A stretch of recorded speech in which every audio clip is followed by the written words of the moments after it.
ప్రభువైన క్రీస్తు నుండి కృపయు సమాధానములు మీకు కలుగునుగాక. ఆమేన్. దయచేసి కూర్చోండి. ప్రభునందు ప్రియ దేవుని సంగమా, ప్రభు అయిన యేసుక్రీస్తు నామమున మీకందరికీ ఉదయకాల శుభాలు. మరొక నూతన మాసములోనికి దేవుడు మనలందరినీ కూడా ప్రవేశపెట్టినందుకు దేవదేవునికి కృతజ్ఞతాస్తుతులను చెల్లించు వారమై ఉన్నాము. ఈనాటి దైవ ధ్యానము కొరకు చదువుబడినటువంటి దివ్యవాక్యాలను మనము గమనించి చూస్తే, అపోస్తుడైన పౌలు ఎఫెసీయులకు రాసిన పత్రిక 3వ అధ్యాయము 13వ వచనము నుండి 20వ వచనము. ఈ 13వ వచనం ఒక భాగము, 14వ వచనము నుండి 21వ వచనము ఒక భాగము. ఇందులో మనం గమనించేది ఏంటంటే, అపోస్తుడైన పౌలు అన్ని జనుల గురించి ప్రార్థన చేస్తూ చెప్పిన మాట ఏంటంటే, మీ నిమిత్తమై నాకు వచ్చిన శ్రమలను చూచి మీరు అధైర్యపడవద్దని వేడుకొనుచున్నాను, ఇవి మీకు మహిమకరములై ఉన్నవి అని అంటున్నాడు. అంటే అన్యజనులైన మీ మధ్యకు నేను వచ్చి ప్రభువైన యేసుక్రీస్తును గురించినటువంటి సువార్త ప్రకటన చేస్తూ ఉండగా మీలో నేను ఆత్మీయ మార్పును తీసుకువచ్చేటువంటి తరుణములో అనేకులు నన్ను ఇబ్బంది పెట్టారు, శ్రమలు పెట్టారు. కాబట్టి నేను మీ కొరకు అనుభవించినటువంటి శ్రమలు, మీ ద్వారా నాకు వచ్చినటువంటి శ్రమలను చూచి మీరు భయపడకండి, అధైర్యపడకండి. ఎందుకంటే మీ కొరకు నేను అనుభవిస్తున్నటువంటి ఈ శ్రమల ద్వారా మీరు మహిమ పొందుతారు. ఎవరు మహిమ పొందుతారు? అన్యజనులైన వారు, అన్యజనులు ఎవరైతే క్రీస్తును నమ్మారో వారు మహిమ పొందుతారు. ఈ 3వ అధ్యాయం 1వ వచనాన్ని మనం చదువుకుంటే పౌలు భక్తుడు ఏమంటున్నాడంటే, ఈ హేతువు చేత అన్యజనులైన మీ నిమిత్తము క్రీస్తు యేసు యొక్క ఖైదీనైన పౌలను నేను ప్రార్థించుచున్నాను అంటున్నాడు. అన్యజనులైన మీ కొరకు యేసుక్రీస్తు యొక్క ఖైదీని అయిన నేను ప్రార్థన చేస్తున్నాను. నేను ఖైదీ, ఆయన నన్ను బంధించుకున్నాడు.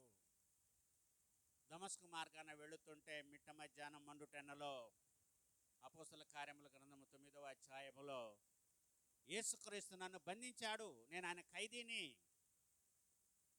నేను ఎటువంటి ఖైదీ అంటే తప్పులు చేసి చెరసాల్లో వేయబడినటువంటి ఖైదీ కాదు. క్రీస్తు సువార్తను ప్రకటిస్తూ క్రీస్తు కొరకు ఖైదీ అయినటువంటి ఒక సాక్షి అపోస్తుడైనటువంటి పౌలు. ప్రభునందు ప్రియులారా, కనుక ఇక్కడ ఏమన్నాడంటే, అన్ని జనుల కొరకు, అన్ని జనులకు సువార్త ప్రకటించమ కొరకు ఆయన మరి శ్రమలు అనుభవిస్తున్నాడు. ఈ శ్రమల ద్వారా ఆయన వాక్యం విన్న వారికి మహిమ కలుగుతుంది, దేవుని యొక్క మహిమ వారి మీదకు వస్తుంది. అంటే ఈ రోజున నిజ విశ్వాసముతో ఎవరైతే క్రీస్తుని అంగీకరిస్తారో, యేసుక్రీస్తు యొక్క మాటలను బోధించిన వారి మాటలు విశ్వాసం ఉంచుతారో, వాళ్ళు చెప్పేది నిజమైనప్పుడు, యథార్థంలో సత్యం ఉంటుంది కనుక ఈ సత్యం చెప్పినప్పుడు ఎవరికైనా ఇబ్బంది కలుగుతుంది. కాబట్టి నిజం చెప్పిన వాడిని శ్రమలకు గురి చేస్తారు. కాబట్టి నేను క్రీస్తుని గురించి నిజమైన శుభవర్తమానాన్ని మీకు తెలియజేస్తుండగా, ఆయన ఎవరి కోసం శ్రమపడ్డాడో, ఎందుకు శ్రమపడ్డాడో, లేకపోతే ఎందుకు ఆయన నరవతారిగా కన్య గర్భము ద్వారా ఈ లోకానికి వచ్చి ఆయన ఏమేమి చేశాడో ఇవన్నీ బోధిస్తుండగా, ఆయన విషయమై బోధించినందుకు మేము మీ గురించి శిక్షణ అనుభవిస్తున్నాము. ఎందుకంటే మీరు సువార్తను నమ్ముతున్నారు కాబట్టి. మీరు నమ్మారు, అది మాకు శిక్ష కలుగుతుంది. మేము పొందే గాయముల ద్వారా, శిక్ష ద్వారా మీకు మహిమ కలుగుతుంది. ఇది చాలా గొప్పదండి. ప్రభునందు కీడు చేసి శ్రమపడుట కంటే మేలు చేసి శ్రమపడుట మంచిది. అది ఇక్కడ పౌలు చేస్తున్నాడు. కాబట్టి మనం ఇక్కడ గమనించాలి. రెండవదిగా, రెండవ భాగంలో ఈ 14వ వచనం నుంచి మిగతా వచనాలను మనం గమనించి చూస్తే ఇక్కడ పౌలు ఏమంటున్నాడంటే క్రీస్తు ప్రభుని యొక్క ప్రేమను గురించి ఆయన వర్ణిస్తున్నాడు. యొక్క 14వ వచనం నుండి మిగతా వచనాలు చివరి వరకు. ఒక కుటుంబము, ఒక సంఘము, సమాజము ఎవరి ద్వారా దేని ద్వారా అది కుటుంబముగా ఏర్పడిందో మరి ఆ తండ్రి అయిన దేవుని దగ్గర నేను మోకాళ్ళుని నేను ప్రార్థన చేస్తున్నాను. మోకాళ్ళుని నేను ప్రార్థన చేస్తున్నాను. మోకాళ్ళ ప్రార్థన చాలా బలమైనది. మోకాళ్ళ ప్రార్థన చాలా బలమైనది. అందుకని ఈ మధ్యన నేను మోకరించి ప్రార్థన చేయలేకపోతున్నా. చేస్తున్నానని చెప్పట్లా, చేయలేకపోతున్నా. నిజంగా చెప్తాను, నేను అబద్ధం చెప్పట్లా, పులిపిట్లోనే చెప్తున్నా. ఎందుకంటే మోకాళ్ళేసి ప్రార్థన చేస్తే ఏదైనా జరుగుతుంది. మోకాళ్ళేసి చేసే ప్రార్థన ఏదైనా జరుగుతుంది. మోకాళ్ళేసి ప్రార్థన చేసినప్పుడు సాతాను చాలా బలంగా మన మీద ప్రయోగిస్తుంది. మనం ప్రార్థన చేయకుండా, మోకరించి ప్రార్థన చేయకుండా. గమనించాలి ప్రభునందు ప్రియులారా. ఒకరోజు అనిత గారు స్త్రీల సమాజంలో, అయ్యా నేను సాక్ష్యం చెప్తాను, దానికంటే ముందు అక్కడి నుంచి నేను మోకాళ్ళ మీద నడుచుకుంటూ వస్తాను, అప్పుడు సాక్ష్యం చెప్తానంది. సరే అన్నాను. ఆమె చెప్పింది, అనితనే మోకరించి అక్కడి నుంచి ఇక్కడ నడుచుకుని రాగా నేనెందుకు రాకూడదు అని 3 రోజులు చాలా బలంగా చాలా ఇదిగా, చెప్పకూడదు ఇది చెప్తున్నాను. నేను పొద్దున్న తలుపు తీసినప్పుడు అక్కడి నుంచి ఇక్కడికి మోకాళ్ళ మీద నడుచుకుని వచ్చి ఏదో నా గోడు వినిపించుకున్నాను దేవునికి. చాలా బలమైనటువంటి ప్రార్థన, నాకే ఒక రకమైనటువంటి బలం వచ్చింది. 4వ రోజు సోమర్తనం వచ్చింది. సాతాను నన్ను మోకరింప చేయాల. అప్పటి నుంచి ఇప్పటి వరకు సో మోకాళ్ళ ప్రార్థన లేదు. ఒకప్పుడు గంటల తరబడి మోకాళ్ళ ప్రార్థన చేసేవాడిని, ఇప్పుడు లేదు. చేయకుండా చేసామని అనకూడదు, చేసి నేను చేయట్లేదని చెప్పుకోవచ్చు. ఎందుకంటే అది రహస్యం ఉన్న దేవునికే తెలియాలి. కాబట్టి ఇక్కడ ఏమన్నాడంటే పౌలు తన కోసం కాదండి, తన కుటుంబం కోసం కాదండి, అన్యుల కోసం ఆయన ప్రార్థన చేస్తున్నాడు. ఎంత భారము, ఎంత తపన, ఎంత బాధ్యత. ఎందుకంటే పట్టుకున్నది దేవుడు, మనుషులు పట్టుకోవాలా, ఆయన్ని అధికారులు పట్టుకోవాలా. అధికారులకే మనం గజగజ ఉనిగిపోతాం. మనం ఎక్కడ సస్పెండ్ చేస్తారో, ఎక్కడ లేకపోతే ఇంక్రిమెంట్ కట్ చేస్తారో, లేకపోతే ఎక్కడ ఏమి చేస్తారో అని మనం అధికారులకు భయపడి మనం చేస్తాం. అలాంటిది దేవుడు పిలిచిన తర్వాత అకాలం పుట్టినటువంటి నన్ను కూడా దేవుడు పిలిచాడని చెప్పుకుంటాడు. అకాలమున అంటే నేను పుట్టకూడని కాలములో నేను పుట్టాను, నేను పుట్టడానికి నేను తగినోడిని కాదని ఒప్పుకుంటాడు పౌలు. అపోస్తల కార్యముల గ్రంథంలో ఉంటుంది, ఎక్కడో 22వ అధ్యాయంలో ఎక్కడో ఉంటుంది. తన దర్శనాన్ని గురించి అంతా మాట్లాడతాడు. ఒక చాప్టర్ నిండా పౌలు చెప్పుకుంటాడు అపోస్తల కార్యములందు.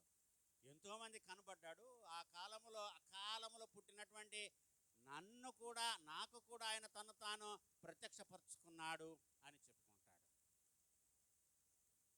సో అంటే దేవుడు పట్టుకుంటే విడిచిపెట్టాడు. దేవుడు పట్టుకున్నాడు కదా, దేవుడు నాకు ఇచ్చిన ఈ అవకాశాన్ని నేను సద్వినియోగపరచుకోవాలి, దాన్ని చేజార్చుకోకూడదు అనే పట్టుదల పట్టబడిన వాడికి ఉండాలి. పట్టబడినటువంటి వాడికి ఉండాలి. విడిపించుకొని తప్పించుకొని పోతే తప్పించుకోవచ్చు, కానీ ఒక మంచి భాగ్యాన్ని మనము క్రీస్తుకు సాక్షిగా ఖైదీగా ఉండేటువంటి భాగ్యాన్ని మనం పోగొట్టుకుంటాం. అందుకని పౌలు ఏమంటాడంటే క్రీస్తు కొరకు నన్ను నేను నా సమస్తాన్ని పెంటగా ఎంచుకున్నాను అని అంటాడు. క్రీస్తు ఖైదీగా ఉండడం కోసం నాకు కలిగిన సమస్తాన్ని నేను పెంటగా ఎంచుకున్నాను. అది నీచమైనది. చూసారా? ప్రభునందు ప్రియులారా, మన కొరకు మనం ప్రార్థన చేసుకుంటాం అవసరం, కానీ మన కొరకు పక్కన పెట్టి ఇతరుల కొరకు మనం ప్రార్థన చేసినప్పుడు, మనం ఇతరుల కొరకు చేసేటువంటి ప్రార్థన చాలా ఖరీదైనదండి, చాలా విలువైనది. అందుకని యేసయ్య అన్నాడు, ఒక విషయమై ఇద్దరు భూమి మీద ఏకీభవించి ప్రార్థన చేసినప్పుడు పరలోకమందున్న నా తండ్రి దాన్ని మీ కొరకు చేస్తాడు. ఇది యేసయ్య చెప్పినటువంటి మాట. సో అదే ఆయన చేశాడు యోహాను సువార్త 17వ అధ్యాయములో. ఇక్కడ ఏమంటున్నాడంటే ఎఫెసీయులకు రాసిన పత్రిక 3వ అధ్యాయంలోని 14వ వచనములో, ఈ కారణాన్ని బట్టి పరలోకమందును భూమి మీదను ఉన్న ప్రతి కుటుంబము ఏ తండ్రిని బట్టి కుటుంబం అని పిలువబడుచున్నదో ఆ తండ్రి ఎదుట నేను మోకాళ్ళుని, మీరు అంతరంగ పురుషుని యందు శక్తి కలిగి ఆయన ఆత్మ వలన బలపరచబడినట్లుగాను క్రీస్తు మీ హృదయములలో విశ్వాసము ద్వారా నివసించున్నట్లుగాను తన మహిమైశ్వర్యము చెప్పున మీకు దయచేయవలెననియు, మీరు దేవుని సంపూర్ణత యందు పూర్ణులగునట్లుగా ప్రేమయందు వేరుపారి స్థిరపడి సమస్త పరిశుద్ధులతో కూడా దాని వెడల్పు, పొడుగు, లోతు, ఎత్తు ఎంతో గ్రహించుకొనుటకు జ్ఞానమునకు మించిన క్రీస్తు ప్రేమను తెలుసుకోవడానికి తగిన శక్తి గలవారు కావాలనని ప్రార్థిస్తున్నాను. So our prayer intention must be powerful, good. Prayer intention, ఏ ప్రార్థన చేస్తాం మనలో ఉండేటువంటి ఇంటెన్షన్ను బట్టి మన ప్రార్థన దేవుని సన్నిధానానికి చేరుతుంది. మనలో ఉండేటువంటి intention, what is our intention, why we pray and how we pray, whom we pray, when we pray, అన్నీ కూడా క్వశ్చన్ మార్క్స్ వేసుకుంటూ వెళ్ళవచ్చు. ప్రతిదానికి క్వశ్చన్ మార్క్ వేసుకుంటూ వెళ్ళవచ్చు. ప్రభునందు ప్రియులారా, పౌలు పేర్కొన్నటువంటి యొక్క అంశాలను గురించి మనం ఇక్కడ గమనించి చూస్తే, అంటే క్రీస్తు మీ హృదయములో విశ్వాసము ద్వారా నివసించాలంట. మన హృదయములో అవిశ్వాసం ద్వారా క్రీస్తు మన హృదయంలో బలవంతంగా ఉండకూడదు. బలవంతంగా ఎవరు క్రీస్తుని అంగీకరించవద్దు, వదిలేయండి. బలవంతం అనుకుంటే క్రీస్తుని వదిలేయండి. Live Christ. ఇష్టపూర్వకంగా క్రీస్తుని హృదయంలోనికి ఆహ్వానించాలి, స్వీకరించాలి. ఇష్టపూర్వకంగా క్రీస్తుని హృదయంలోనికి స్వీకరించాలి.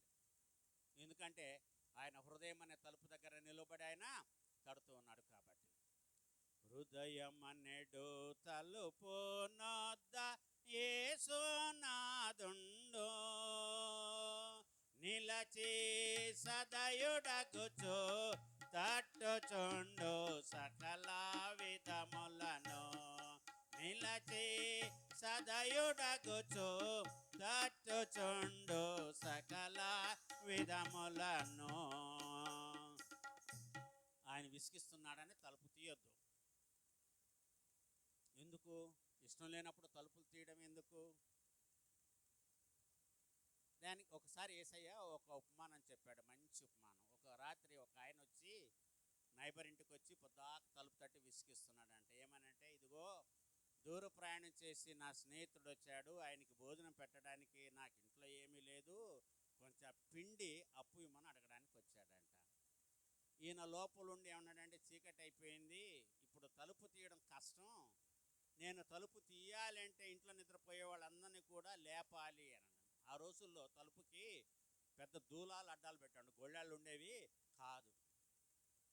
ఆ దూలం తీసి పక్కన పెట్టాలంటే ఒక్కడే చేయలేడంట, ముగ్గురు నలుగురు సహాయం కావాలంట. నేను నీకు ఈ పిండి ఇవ్వాలి, ఆహారం ఇవ్వాలంటే నా భార్యని నిద్ర లేపాలి, నా పిల్లల్ని లేపాలి, మేమందరం కలిసి ఆ దూలాన్ని పక్కన పెడితే కానీ తలుపు తీసుకోదు అంటే ఈయన విసిగించడం మానట్లేదంట. బయట ఉండట అతను ఇవ్వలేనని తెలిసి కూడా ఇవ్వలేకపోయినా ఆయన మాట మాటికి విసిగిస్తున్నాడు కాబట్టి ఆయన లేచి తలుపు తీసి తన స్నేహితుడికి, నైబర్కి ఏది కావాలో అది ఇచ్చాడంట. ఇది ఒక ఆస్పెక్ట్. అది మాటి మాటికి గోజాడుతున్నాడు కాబట్టి రాత్రి అయినా కూడా. అంటే దీని అర్థం ఏంటంటే, దేవుణ్ణి పొందుకోవాలి అంటే, దేవుణ్ణి అంగీకరించాలంటే సమయాన్ని చూడకూడదు. Don't look at the time when you want ask God. ఎప్పుడు మెళుకు వస్తే అప్పుడు మోకరించి ప్రార్థన చేయండి. ఇది మధ్యరాత్రే, ఇది మండు టెండా, నో. యేసు ప్రభువారు చేసినటువంటి ఒక గొప్ప కార్యము, నాయను అనేటువంటి విధవరాలి జీవితంలో ఆయన చేసిన ఒక గొప్ప కార్యము లూకా సువార్త 7వ అధ్యాయము 11వ వచనం నుండి 17వ వచనం. యాజకులు చేయకూడని పని యాజకుడు చేశాడు. అక్కడ యాజకుడు చేయకూడని పని ప్రధాన యాజకుడైన యేసయ్య చేశాడు. ఏంటంటే యాజకుడైన వాడు ఇతరుల శవాలను ముట్టుకోకూడదు. తల్లి, తండ్రి, అక్క, చెల్లి, అన్నాదమ్ములు వీరు శవాలు తప్ప వేరే వాళ్ళ శవాలు యాజకుడు ముట్టకూడదు. ఎందుకంటే ఆయన యాజకుడు కాబట్టి అతి పరిశుద్ధ స్థలములో ఉండి మరి ఆయన బలులు అర్పించేటువంటి దేవుడు, ధూపము వేసేటువంటి యాజకుడు కాబట్టి దేవునికి ఆయన ఇతరులను ముట్టి అంటు పడకూడదంట, మలినము కాకూడదు. అటువంటి ప్రధాన యాజకుడైనటువంటి యేసుక్రీస్తు నాయన విధవరాలి కుమారుడి యొక్క పాడెను ముట్టాడు. పాడెను ముట్టకూడదు. చాలా నిష్ట ఉంటుంది హెబ్రీలకు, యూదులకు, ఇశ్రాయేలు జనాంగానికి. ఎవరైనా చనిపోయిన వాళ్ళని ముడితే 7 రోజులు వాళ్ళు ఇంట్లో నుంచి బయటికి రాకూడదు. 7 రోజుల తర్వాత స్నానం చేసి వాళ్ళు వేరే బట్టలు వేసుకొని దేవుని ఆలయానికి వచ్చి అర్పణలు అర్పించాలి. యేసు ప్రభువారు ప్రధాన యాజకుడై ఉండి కూడా తాను చేయకూడని పని చేశాడు. అది మంచి పని. నేను ప్రధాన యాజకుడిని, నేను ముట్టకూడదు కదా అని అనుకోలేదు. ఆయన అనుకుంటే ఆయన ప్రధాన యాజకుడు కాడు, దేవుని కుమారుడు కాడు. ఇప్పుడు ఇక్కడ జరగవలసినటువంటి పని ఏంటి? చాలా స్పెసిఫిక్గా ఒక్కొక్క పాయింట్ నాయన విధవరాలి కుమారుడు గురించి రాయబడింది. ఏమని రాయబడింది? ఆమె విధవరాలు, ఆమెకు ఆయన ఒక్కడే కుమారుడు. మూడవది, ఆమె వెంట బహుజన సమూహము వెంబడించింది. ఆ పల్లెలో ఉన్నటువంటి వాళ్ళందరూ కూడా ఆమెను బట్టి వెంబడించారు, కుమారుని బట్టి కాదు. It is not because of son, it is because of mother. ఆమె కొరకు వెంబడించారు. అప్పుడు అనుకోని రీతిగా యేసయ్య ఎదురుపడ్డాడు. ఎవరు కూడా ఊహించలేదు ఆ ఇన్సిడెంట్ జరుగుతుంది అని. ఎవరు కూడా పాడెను ముట్టరు. ఎప్పుడైనా మీరు చూసారా? దారిలో పోయేవాళ్ళు ఎదురొచ్చి ఎవరైనా పాడెను ముట్టడాన్ని ఎవరు ముట్టరు కూడా. అపరిశుద్ధులు అవుతారని ముట్టరు. అమ్మ లోపలికి రా, ప్లేస్ ఉంది, బయట ప్లీజ్ కమ్, ప్లేస్ ఉంది, రండి లోపలికి రండి. బాల్కనీలో కూడా ప్లేస్ ఉంది, you can go and SIT in the balcony. అలాంటిది దేవుడు తన కుమారుని ఈ లోకానికి ఎందుకు పంపించాడో ఆ కర్తవ్యాన్ని నెరవేర్చడమే ఆయన యొక్క పని కాబట్టి, ఇంటెన్షన్ కాబట్టి. ఏ విధంగా కానీ ఇంటెన్షన్తో చాలా బలంగా పౌలు ఆ అన్యుల గురించి ఆయన ప్రార్థన చేశాడు. చూడండి, లూకా సువార్త 7వ అధ్యాయము 12వ వచనం. ఆయన ఆ ఊరి గవిని ఎద్దుకు వచ్చినప్పుడు చనిపోయిన యొక్కడు వెలుపలికి మోసుకొని పోబడుచుండెను. అతని తల్లికి అతడొక్కడే కుమారుడు, ఆమె విధవరాలు. ఆ ఊరి జనులు అనేకులు ఆమెతో కూడా ఉండిరి. ఆమెతో ఉండిరి, శవముతో ఉండిరి అన్న మాటకు చాలా వ్యత్యాసం ఉంది. అవునా?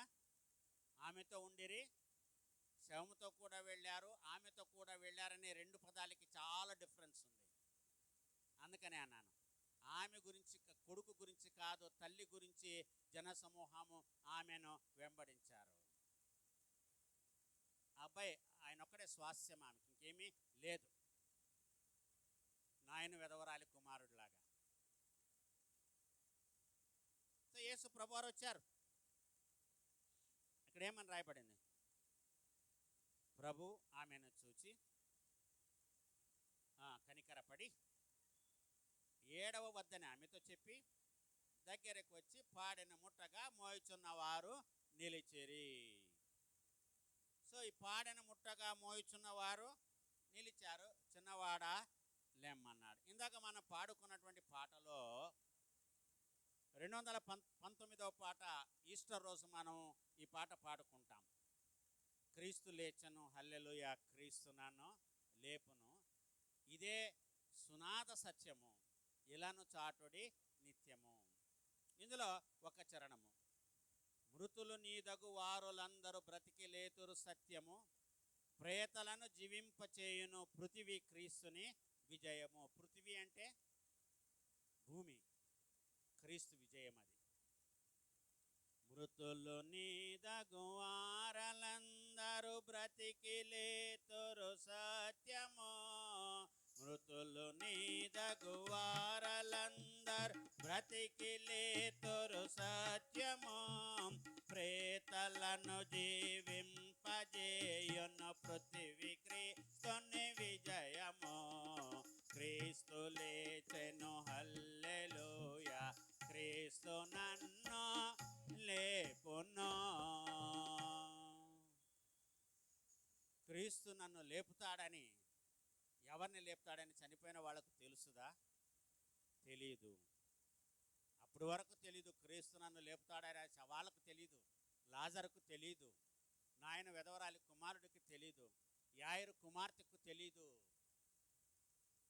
పేతురు తబితాన్ని లేపుతాడని తబితకు తెలీదు. తెలుసా? తెలీదు. కానీ ఈ రోజున ప్రభు అయిన యేసుక్రీస్తు చేసినటువంటి ఆ యొక్క పనిని బట్టి, ఆ యొక్క పునరుత్థానాన్ని బట్టి, ప్రభునందు ప్రియులారా, ఈ ముగ్గురు వ్యక్తుల పేర్లు ఇంకెక్కడ కూడా ప్రస్తావింపబడవు. The importance was not given for these people who have been risen from Christ. లాజరుకు కానీ, నాయన విధవరాలి కుమారుడు కానీ, యాయిరు కుమార్తె లాజరు తర్వాత ఒకరోజు కనపడతాడు, కానీ ఇంకెక్కడ వీళ్ళు ముగ్గురు ఎక్కడ కూడా వీళ్ళు ప్రస్తావ అనేది రాదు. అక్కడ మనుషులు కాదు, అక్కడ కనపడేది ఏంటంటే పునరుత్థానము. It is not about the people, but it is about the resurrection. పునరుత్థానమే కనబడుతుంది. సో ఈ క్రియ, పునరుత్థానం అనేటువంటిది దేవుని యొక్క క్రియ, దేవుని యొక్క కార్యము. దేవుడు ఎవరినైనా లేపుతాడు. ఎవరినైనా లేపడానికి ఆయన శక్తిమంతుడు. ఎవరినైనా లేపడానికి దేవుడు శక్తిమంతుడు. నిన్న ఇక మరణాన్ని గురించి చాలా విషయాలు ధ్యానం చేశాం. బయట విన్న వాళ్ళు ఎంతమంది విన్నారో నాకైతే తెలియదు, కానీ చాలా విషయాలు నాకే కొన్ని కొత్తగా అనిపించింది. ఇన్ని సంవత్సరాల సర్వీస్లో నేను దేవుడు పలికించిన మాటలు నాకే కొత్తగా కొన్ని విషయాలు అనిపించినాయి.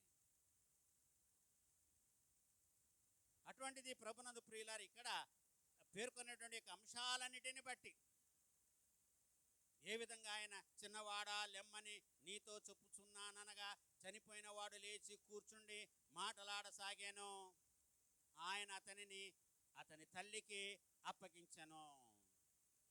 అప్పటి వరకు తెలియదు, ఆ తల్లికి కూడా తెలియదు.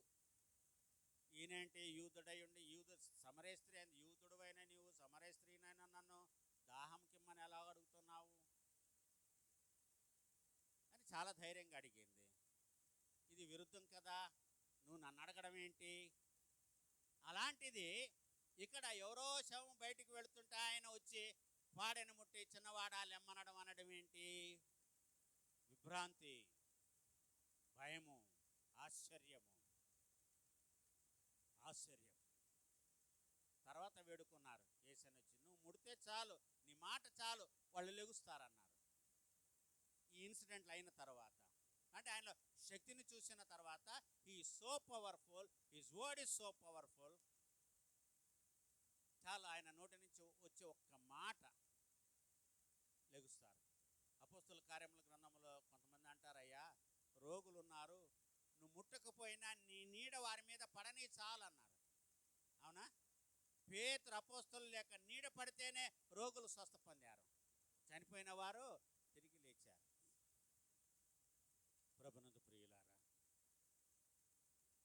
కాబట్టి మన జీవితంలో, మన హృదయంలో పుట్టేటువంటి తలంపు ఎప్పుడు కూడా గొప్పదిగా ఉండాలంట. Once intention must be good. ఎప్పుడైతే మన ఇంటెన్షన్ మంచిది అవుతుందో అది గొప్పది అనిపిస్తుంది. మీలో పుట్టినటువంటి తలంపు ప్రభునందు ప్రియులారా మంచిదైతే అది గొప్పది. కాబట్టి ఏది చేసినా మనము మంచి ఇంటెన్షన్తోనే చేయాలి. ఈయన అపోస్తలుడైనటువంటి పౌల్లో ఉన్నటువంటి ఇంటెన్షన్ ఒక్కటే, నేను క్రీస్తు ఖైదీని. కాబట్టి నేను నా శ్రమలు వచ్చినా కూడా నేను మీ కొరకు ప్రార్థన చేస్తాను. ఎలాగో మోకరించి ప్రార్థన చేస్తాను. తన కొరకు ఆయన ఎప్పుడు కూడా చేసుకున్నాడేమో దేవుడు వినలా. పౌలు చేసుకున్నాడు కానీ దేవుడు వినలా. దేవుడు తన కొరకు పౌలు తన కొరకు ప్రార్థన చేసుకున్నాడా లేదా? సెల్ఫ్ కొరకు చేసుకున్నాడా లేదా? చెప్పండి. ఎస్ నో ఒకటే సమాధానం కావాలి నాకు. ఎస్ అయితే ఎస్, నో అయితే నో. నో అయితే ఎందుకు, ఎస్ అయితే ఎందుకు, అది కూడా చెప్పాలి. పౌలు కొరింథీయులకు రాసిన 2వ పత్రికలో ఉంటుంది, నాకు కలిగినటువంటి దర్శనాలు చాలా గొప్పగా ఉన్నాయి కాబట్టి నేను హెచ్చించిపోకుండా నిమిత్తము దేవుడు నాలో సాతాను దూతగా ఒక ముళ్ళును పెట్టాడు, అది తీసివేయమని నేను ముమ్మార్లు ఆయన వేడుకొంటిని. ఆయన అన్నాడు, నా కృప నీకు చాలు. పౌలు పెట్టుకున్న అప్లికేషన్ని ప్రభు ఏం చేశాడంటే రిజెక్ట్ చేశాడంట. అంటే పడయ్యా, శ్రమ పడు, నీకు ఇన్ని శక్తులు ఇచ్చాను కదా, శ్రమ పడలేవా, తట్టుకోలేవా? నిన్ను స్వస్థపరచడం నాకేం పెద్ద విషయమేం కాదు. పౌలుని స్వస్థపరచడము ప్రభువుకి ఒక పెద్ద విషయమేమీ కాదండి, కాదు. ఆరోగ్యంగా ఉండి ఎవరైనా చేస్తారండి, ఆరోగ్యం లేకుండా అనారోగ్యంలో ఉండి చేస్తే గొప్ప విషయం. అవునా? ఇక్కడ నేను ఇచ్చేటువంటి మాట్లాడే కొన్ని స్టేట్మెంట్లు ఏంటంటే కాంట్రాడిక్టింగ్గా ఉంటాయి.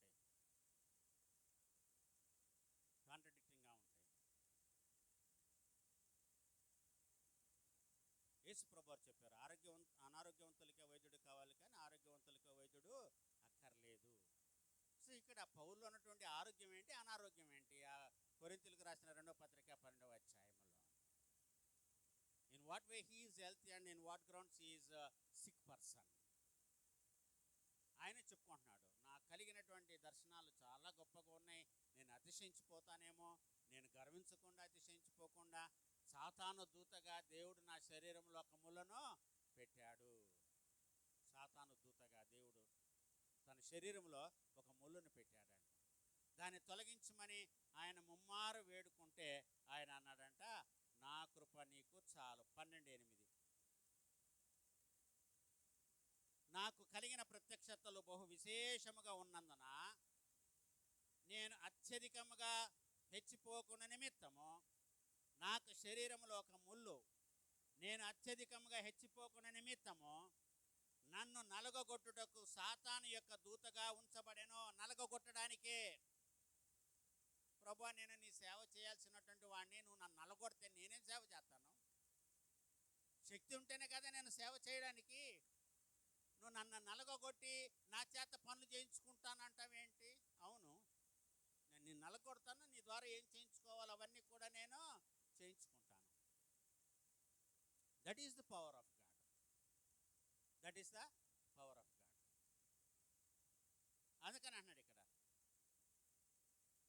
అది నా యొద్ద నుండి తొలగిపోవాలనని దాని విషయమై ముమ్మారు ప్రభువును వేడుకొంటిని, అందుకు నా కృప నీకు చాలును. బలహీనత యందు నా శక్తి పరిపూర్ణమగుచున్నదని ఆయన నాతో చెప్పెను. కాగా క్రీస్తు శక్తి నా మీద నిలిచిన నిమిత్తము విశేషముగా నా బలహీనతల ఎందే బహు సంతోషముగా అతిశయపడుచున్నాను. నేనెప్పుడు బలహీనుడనో అప్పుడే బలవంతుడును అంటున్నాడు. నేనెప్పుడు బలహీనుడనో అప్పుడే బలవంతుణ్ణి అంటున్నాడు. చాలా చాలా పవర్ఫుల్ స్టేట్మెంట్ ఇక్కడ పౌలు ఇచ్చినటువంటి మాట. అటువంటి పౌలు అన్యుల కొరకు ప్రార్థన చేస్తూ ఇక్కడ ఏ విధంగా ఎంత ఇంటెన్షన్ కలిగి ఉన్నాడంటే చాలా గొప్పది. ప్రభునందు ప్రియులారా, ఇక్కడ మనం గమనించాల్సింది, ఆయన ఒప్పుకుంటున్నాడు, క్రీస్తు మీ హృదయములలో విశ్వాసము ద్వారా నివసించినట్లు. మన హృదయాల్లో దేవుడు విశ్వాసము ద్వారా ఉండాలి, అవిశ్వాసముతో క్రీస్తు ఉండకూడదు. ఇష్టపడి తింటేనే ఒంటికి ఎక్కుతుంది, ఇష్టపడకుండా తింటే వాంతి అయిపోద్ది. అవునా? ఆ అజీర్ణం వస్తుంది. దాన్ని తప్పించుకోవడానికి సోడా తాగాలి, ఏదేదో తాగాలి, కిళ్ళి తినాలి, లేకపోతే వాకింగ్ చేయాలి. ఇష్టత, అయిష్టత, బలవంతం కాదు. ఇక్కడ పౌలు చెప్తున్నది, మీ హృదయములలో విశ్వాసము ద్వారా క్రీస్తు నివసించాలి. మన ఒక ఏఎల్స్ పాస్టర్ గారు చనిపోయారు, రెవరెండ్ జి విజయకర్ గారు ఒక పాట పాడారు. మీరు పాడతారు అప్పుడప్పుడు, మా ఇంటికి రావా ప్రభు, ఏంటది, వేచేను నీ రాక కొరకై. ఇంటి వరకేనా, హృదయంలో కొద్దా? ఇంట్లోకి ఆహ్వానం ఇస్తే హృదయంలో కూడా వస్తాడు. ఇంట్లోకి ఆహ్వానం లేకపోతే హృదయంలోకి ఎక్కడి నుంచి వస్తాడు? అందుకనండి, ఇదిగో తలుపు నొద్ద నిలుచుండి నేను తట్టుచున్నాను, ఎవడైనాను నా స్వరము విని. ఎవరైనా సరే అంటే ఇంట్లో ఉన్న వాళ్ళు, బయట వాళ్ళు కాదు. ఇంట్లో ఎవరుంటే వాళ్ళు నా స్వరాన్ని విని తలుపు తీస్తే ఏకాగ్రత, ఎదురుచూపు, నిరీక్షణ, ఏకాగ్రత ఉండాలి. స్వరాన్ని గుర్తుపట్టాలి, ఎదురు చూస్తుండాలి, విశ్వాసం ఉండాలి. అది ఇక్కడ పౌలు చెప్తున్నాడు. తన మహిమైశ్వర్యము చొప్పున మీకు దయచేయవలెననియు, మీరు దేవుని సంపూర్ణత యందు పరిపూర్ణులగునట్లుగా ప్రేమ యందు వేరుపడాలండి. మహిమ ఐశ్వర్యము చొప్పున దేవుడు మనకు దయచేయాలని మనము దేవుని యొక్క సంపూర్ణత యందు పరిపూర్ణులుగా ఉండాలి అంట. దేవుని సంపూర్ణతలో అపరిపూర్ణులుగా మనం ఉండకూడదు. నీవు పరిపూర్ణుడు అవ్వగోరిన ఎడల వెళ్ళి నీ ఆస్తిని అమ్మి పేదలకు పంచిపెట్టి నీ వచ్చి నన్ను వెంబడించు అన్నాడు. నీవు పరిపూర్ణుడు అవ్వాలి అని అనుకుంటే నీ ఆస్తిని అమ్మి పేదలకు పంచిపెట్టి నువ్వు వచ్చి నన్ను వెంబడించమన్నాడు. ఆయన పరిపూర్ణత లేదని ప్రభు చూచాడు. కోరిన ఇంటెన్షన్ మంచిదే, కానీ విల్లింగ్నెస్ లేదు ఆయనలో. యేసు ప్రభు వారు అడగకుండా ఒక ఆయన అన్నాడు, ఇదిగో ప్రభువా, నేను ఎవరి దగ్గరైనా అన్యాయంగా తీసుకుంటే వాళ్ళకి ఎన్ని రెట్లు ఇస్తానన్నాడు? నా ఆస్తుల సగం అమ్మి పేదలకి పనిచేస్తానన్నాడు. ప్రభు అడగల. ఇంటెన్షన్ మంచిదైతే యేసయ్య ఆయన గురించి ఇచ్చిన సాక్ష్యం ఏంటంటే, నేడు ఇంటికి రక్షణ వచ్చింది. ఈయన కూడా అబ్రహాము కుమారుడే, విశ్వాసం. సో అది ఇక్కడ పౌలు ఆ విషయాలు మనం ఇక్కడ జ్ఞాపకం చేసుకోవాలి. క్రీస్తు యొక్క మహిమైశ్వర్యాన్ని బట్టి ఆయన మనకు దయచేయాలని అనుకుంటే, మనము దేవుని యొక్క సంపూర్ణతలో పరిపూర్ణ అవ్వాలి అని అనుకుంటే, ఆయన ప్రేమలో మనం ఈ లోకంలో ప్రేమ విషయంలో వేరుపారి ఉండాలి అని అంట. ఎట్లా ఉండాలండి? వేరుపారి ఉండాలంట. కీర్తనల గ్రంథం 1వ అధ్యాయం 3వ వచనం ఏంటి? అతడు నీటి కాలువల యోరను నాటబడినదై ఆకు వాడక తన కాలమందు ఫలమిచ్చి చెట్టు వలె ఉండును. కొన్ని మహావృక్షాల వేర్లు కొన్ని కిలోమీటర్లు విస్తరిస్తాయి అంట. కొన్ని మహావృక్షాల వేర్లు కొన్ని కిలోమీటర్లు వెళతాయి అంట. మనం కూడా అలాగే వేరు పారాలి అంట. లోపలికి దూసుకు వెళ్ళాలి క్రీస్తు ప్రేమలో. పౌలు ఇస్తున్నటువంటి పిలుపు, ప్రేమ యందు వేరు పారి. క్రీస్తు ప్రేమలో మనమందరము కూడా ఏమవ్వాలండి? వేరు పారాలంటే పైపైన ఉండకూడదంట, వేరు పారై మనము ఉండాలని ఆయన చెప్తున్నాడు. చూడండి, అపోస్తుడైన పౌలు కొలసీలకు రాసిన పత్రిక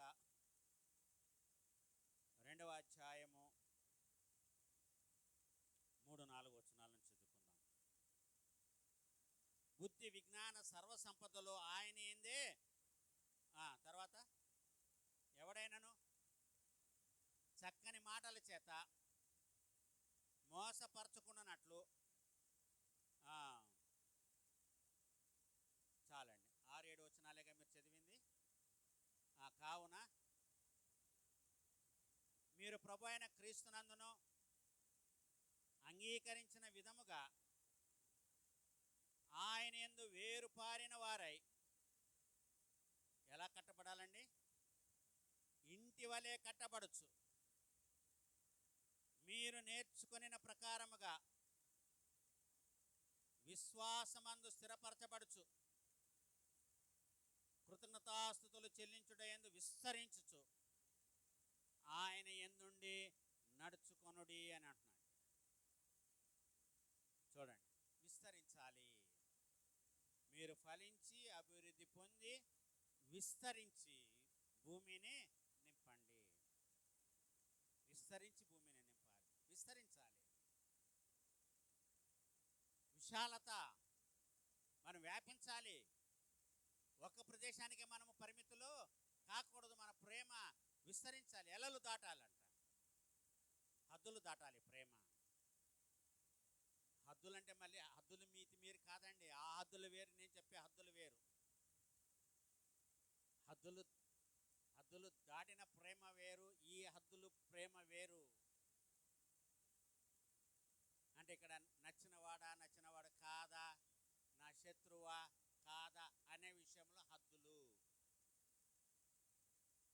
హద్దులు మీరు ప్రేమించకూడదు. ఆ హద్దులు వేరు.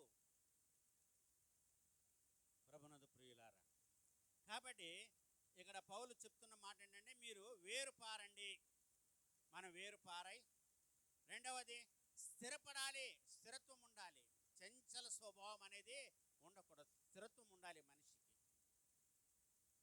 ఇటు నుంచి అటు, అటు నుంచి ఇటు, ఇటు నుంచి అటు ఏం గంతులు వేయకూడదు అంటారు? కుప్పి గంతులు వేయకూడదు. Be stable at one place. ఒక విషయంలో స్థిరత్వం ఉండాలి. ఒకసారి నిర్ణయం తీసుకున్న తర్వాత దానికి మళ్ళీ వెనక తిరిగి చూడకూడదు. Take a right decision and proceed. మంచి నిర్ణయం తీసుకోవాలి. ఏదొచ్చినా ముందుకి వెళ్ళాలి. నా రక్షకుని వెంబడింతు నన్నిటన్, లోయలైన కొండలైన జంకొందను, సురక్షితంబుగాను నేను వెళ్ళుదున్, పరమ కిరీటమందు వారాకున్. యేసు నేను ఎన్నడెన్నడును ఆశతో నన్నిటన్ వెంబడింతును, మాసురాంబ ప్రభు వెంట కన్ను మూసుకొని ఎక్కడిని వెళ్ళోదు. యేసయ్య అంటాడు పేతురుతో, నీవు స్థిరపడిన తర్వాత, చెప్పాను ఈ విషయం డిస్కస్ చేశాం కదా, చాలా రీసెంట్గా ఈ మాట డిస్కస్ చేశాం. నువ్వు స్థిరపడిన తర్వాత నీ సహోదరుల్ని బలపరచమంటాడు యేసయ్య.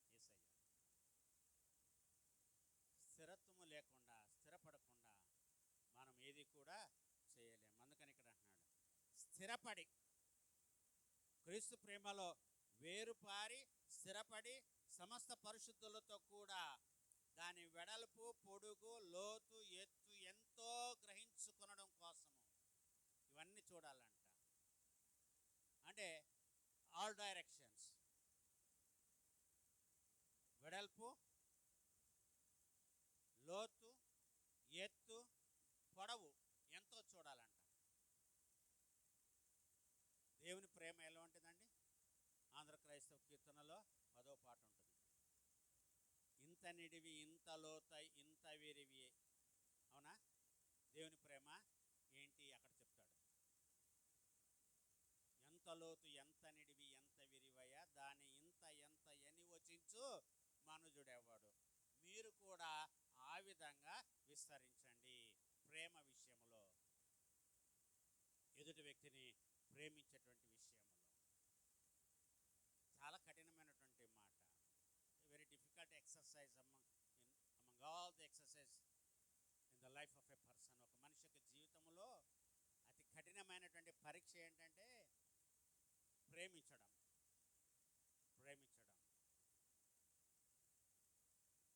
ప్రేమ వ్యసనానికి దారి తీయకూడదు. అగాపే ప్రేమను గురించి మాట్లాడుతాం. దైవికమైన ప్రేమ, అగాపే ప్రేమ, దేవుని యొక్క ప్రేమ. విశ్వాసము, నిరీక్షణ, ప్రేమ, ఈ మూడు నిలుస్తే దీంట్లో గొప్పది ప్రేమే అంటాడు. చివరి వచనం, చివరి భాగం. విశ్వాసము, నిరీక్షణ, ప్రేమ, ఈ మూడు గొప్పవి మానవునికి జీవితంలో. శ్రేష్టమైనది ప్రేమ. పొందుకోలేనటువంటి వాళ్ళని మనం వాళ్ళ గురించి ఆలోచించి ఏడ్చి ప్రయోజనము లేదు. అందుకని అన్నాడు యోహాను, దేవుడు లోకమును ఎంతో ప్రేమించను. అక్కడ ఏమైనా చెప్పాడా? బౌండరీస్ ఉన్నాయా? బౌండరీస్ లేవు. దేవుని ప్రేమకు బౌండరీస్ లేవు. మన ప్రేమకు బౌండరీస్ ఉంటాయి. మనం ఏమంటామంటే, నువ్వు నన్ను ప్రేమిస్తే నేను ప్రేమిస్తాను, నువ్వు నన్ను ప్రేమించకుండా నేను నిన్ను ఎందుకు ప్రేమించాలి? కరెక్టా తప్ప? Don't put blank faces. నువ్వు నన్ను ప్రేమించినప్పుడు, నేను నిన్ను ప్రేమించను, నా ప్రేమ విలువ నీకు తెలియనప్పుడు ఎందుకు నేను నా ప్రేమను వ్యర్థం చేసుకోవాలి? ఆ ప్రేమను ఇంకొక పట్ల చూపితే ఆ విలువ వాళ్ళకు తెలుసుది. ఇంకొకళ్ళు నేను సంపాదించుకోవచ్చు జీవితంలో. ఇందులో ద్వంద్వార్థాలు ఏమీ లేవు. నేను ఓపెన్గా చాలా క్లియర్గా మాట్లాడు. Winnowing people is greater than anything on this earth. మనుషుల్ని సంపాదించుకోవడం దానికంటే గొప్పది లోకములు ఏది కూడా లేదండి. అందుకని ఒక మాట ఉంటుంది, ఒకటి సంపాదించుకోవాలంటే ఒకటి పోగొట్టుకోవాలి.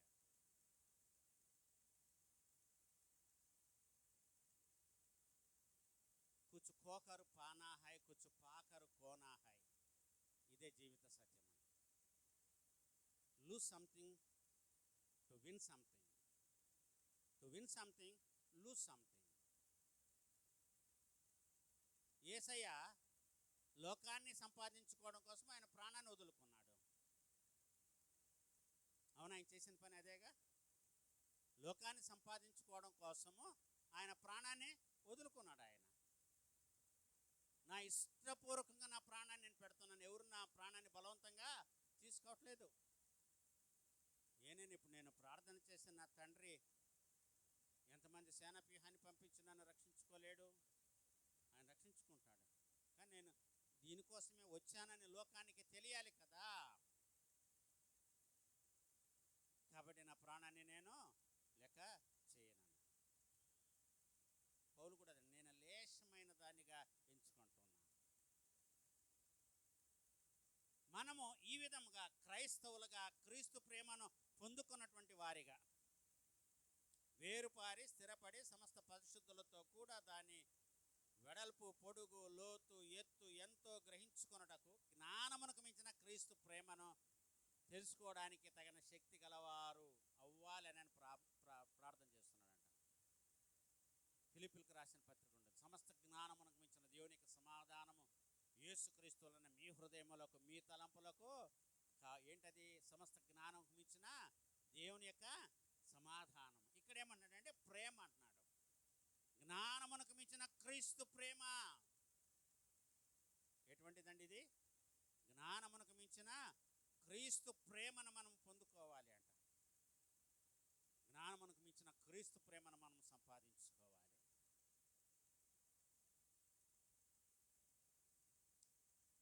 ఏ జ్ఞానం అది? సొలొమోను చెప్పినటువంటి జ్ఞానమా? దేవుడు చెప్పినటువంటి జ్ఞానమా? పుస్తకాల్లో వ్రాయబడినటువంటి జ్ఞానమా? విని నేర్చుకునే జ్ఞానమా? చూసి నేర్చుకునేటువంటి జ్ఞానమా? జ్ఞానం అనేది ఎవరి దగ్గర నుంచి అయినా సంపాదించుకోవచ్చండి. కానీ ఇంటెన్షన్ ఉండాలి, ఆశ ఉండాలి. నాకు జ్ఞానము కావాలి. ఎవరికైనాను జ్ఞానము కొదువుగా ఉన్న ఎడల వాడు దేవుణ్ణి అడగాలి. దేవుడు ఎవరిని కాదనక ధారాళముగా అది వారికి అనుగ్రహిస్తాడు. కానీ అడిగేవాడు సందేహింపక అడగాలి. సందేహిస్తూ అడిగేవాడు ఏ విధంగా ఉంటాడు? గాలికి రేపబడి ఎగిరిపడు సముద్ర తరంగమును పోలి ఉండును. అటువంటి వాడు తన సమస్త కార్యములందు అస్థిరుడు. అటువంటి వాడు తనకు దేవుని దగ్గర నుంచి ఏదైనా వచ్చునని ఆశించకూడదు. యాకోబు పత్రిక 1వ అధ్యాయం 5, 6, 7 వచనాల్లో ఈ మాటలు ఉంటాయి. స్థిరత్వం ఉండాలి. స్థిరత్వమును కలిగి మనం ఏదైనా కూడా మనము సాధించగలం. కాబట్టి ప్రభునందు ప్రియులారా, యొక్క ఉదయకాల సమయమున ఈ త్రిత్వం తర్వాతి 16వ ఆదివారములో దేవుడు మనకి ఇస్తున్నటువంటి ఈ యొక్క విషయాలను బట్టి మనం ఆలోచించినట్లయితే ఎందుకంటే శక్తినిచ్చేవాడు దేవుడు, అవునా? బలాభివృద్ధిని కలుగు చేసేవాడు ఆయనే, ఆయనలోనే ఉన్నాయి. అందుకని అన్నాడు, నా బలహీనతల ఏందే నా శక్తి పరిపూర్ణమవుతున్నది. అదే మనం చదువుకున్నాం 2 కొరింథీ పత్రిక 12వ అధ్యాయంలో 9-10 వచనాలు. When I'm weak I'm strong అంటాడు. When I'm weak then I'm strong. నేను ఎప్పుడు బలహీనుడనో అప్పుడే బలవంతుణ్ణి. బలహీనతలో నా శక్తి పరిపూర్ణమవుతుంది. ఇంటెన్షన్ పెరగాలి అంట. ఎందుకంటే ఈ చివరి మాటల్లో ఆయన చెప్తున్నటువంటి విషయాలను బట్టి మనలో కార్యసాధకమైన తన శక్తి చొప్పున, మనలో కార్యసాధకమైనటువంటి దేవుని యొక్క శక్తి ఏదైతే ఉందో, దేవుడు మన ద్వారా ఏవి చెయ్యాలి అనే దేవుడు ఆలోచిస్తాడో. ఏంటి దేవుని ఇంటెన్షన్ ఏంటి మన పట్ల?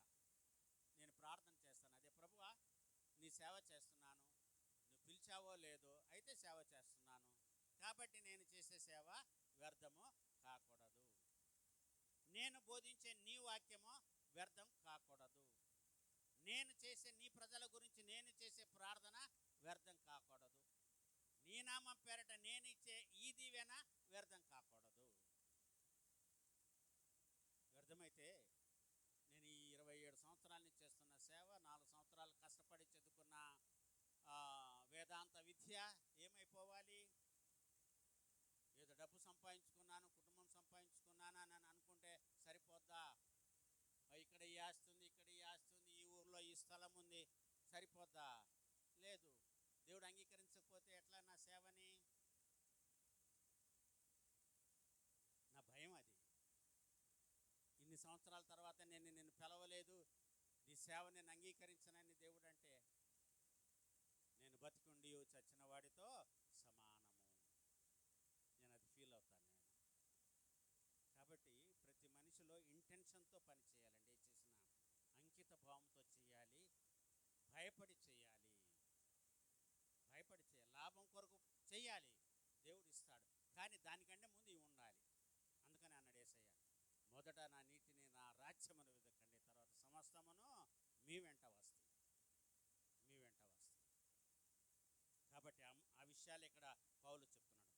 మనలో కార్యసాధకమైన తన శక్తి చొప్పున మనము అడుగు వాటి కంటేనో ఊహించు వాటి కంటేనో అత్యధికముగా చేయ శక్తి కలిగినటువంటి దేవుడు మనకున్నాడు. మన ఊహకు అందనటువంటి కార్యాలు ఆయన చేస్తాడంట. నాయన వెధవరాలి జీవితంలో చేసింది ఆయన ఊహకందని కార్యమే. నాయన వెధవరాలి కుమారుడికి తల్లి చెప్పవచ్చు, అరే నాయన నువ్వు చచ్చిపోయావురా, ఆయన నిన్ను బతికించాడు. నాయన గ్రామ ప్రజలనొచ్చు, ఓ ఈయన్ని ఆయన లేపాడు. అక్కడ వ్రాయబడిన మాటలు ఏంటంటే, చివరి మాటలు 16వ వచనములో, అందరూ భయక్రాంతులై మనలో గొప్ప ప్రవక్త బయలుదేరి ఉన్నాడనియో, దేవుడు తన ప్రజలకు దర్శనమును అనుగ్రహించుచున్నాడనియో దేవుణ్ణి మహిమపరచిరి. ఆయనను గుర్చిన ఈ సమాచారము యూదయ అన్నంతటనో చుట్టుపట్ల ప్రదేశములనంతటనో వ్యాపించింది, విస్తరించింది, వేరుపారింది. అందుకే ఈ రోజున క్రైస్తవ్యం ప్రపంచ దేశాల్లో ఉన్నది. అది వేరుపారి విస్తరించింది.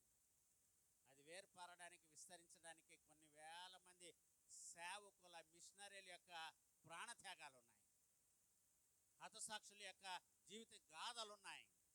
క్రీస్తు సువార్త ప్రపంచ నలుదిశలలో వ్యాపించడానికి ప్రభునందు ప్రియులారా, మనం క్రీస్తు గురించి ఏ విషయంలో సాక్షిగా ఉన్నామో మనల్ని మనము పరీక్షించుకోవాలి. మనం క్రీస్తు విషయంలో, క్రీస్తు కొరకు ఏ విషయంలో ఆయనకు సాక్షులుగా ఉన్నాం ఒకసారి మనం ఆలోచించుకోవాలి. నేను బజార్లో వెళ్ళేటప్పుడు నా మెడలో ఉన్న దీన్ని చూసి చాలామంది రెస్పెక్ట్ ఇస్తారు. చర్చిలో వచ్చినప్పుడు ఇది ఉంటుంది, బయట వెళ్ళేటప్పుడు ఒకటి చెక్కది ఉంటుంది, దాన్ని చూసి నాకు చాలా గౌరవం ఇస్తారు, రెస్పెక్ట్ ఇస్తారు. ఎందుకని? నన్ను బట్టే దీనిని బట్టే, దీన్ని బట్టి నన్ను బట్టి కాదు. సో ఈయన అది వేసుకున్నాడు అని అంటే ఈయన క్రైస్తవుడు, ఒక సేవకుడై ఉంటాడు.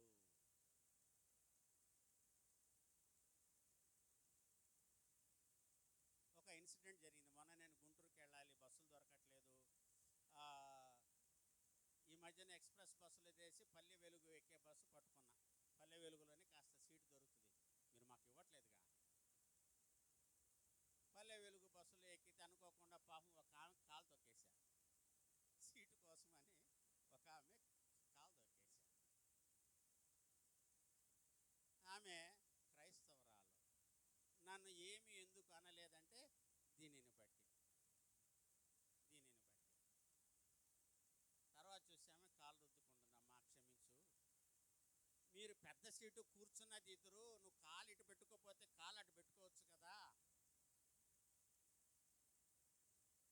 కాలు లోపల పెట్టి కూర్చోవచ్చుగా. సగం కూర్చున్నారు తల్లి కూతుర్లు ఇద్దరు, ఈమె సగం ఆక్రమించుకుంది, ఒక కాలు ఇటు పెట్టింది. తొక్కకి ఏం చేస్తారు? అయినా కూడా ఆమె నన్ను గమనించింది, ఈయన పాస్టరు, ఏమనకూడదు, బాధ అనుభవించింది, నాకు బాధ కలిగింది. అమ్మ క్షమించు, ఏమనుకోవద్దు, సీటులు దొరకవు కదా, అందుకనే పరిగెత్తుకుని వచ్చాను. ప్రభునందు ప్రియులారా, మనల్ని ఎదుటి వ్యక్తి చూసినప్పుడు మన మన ముఖములో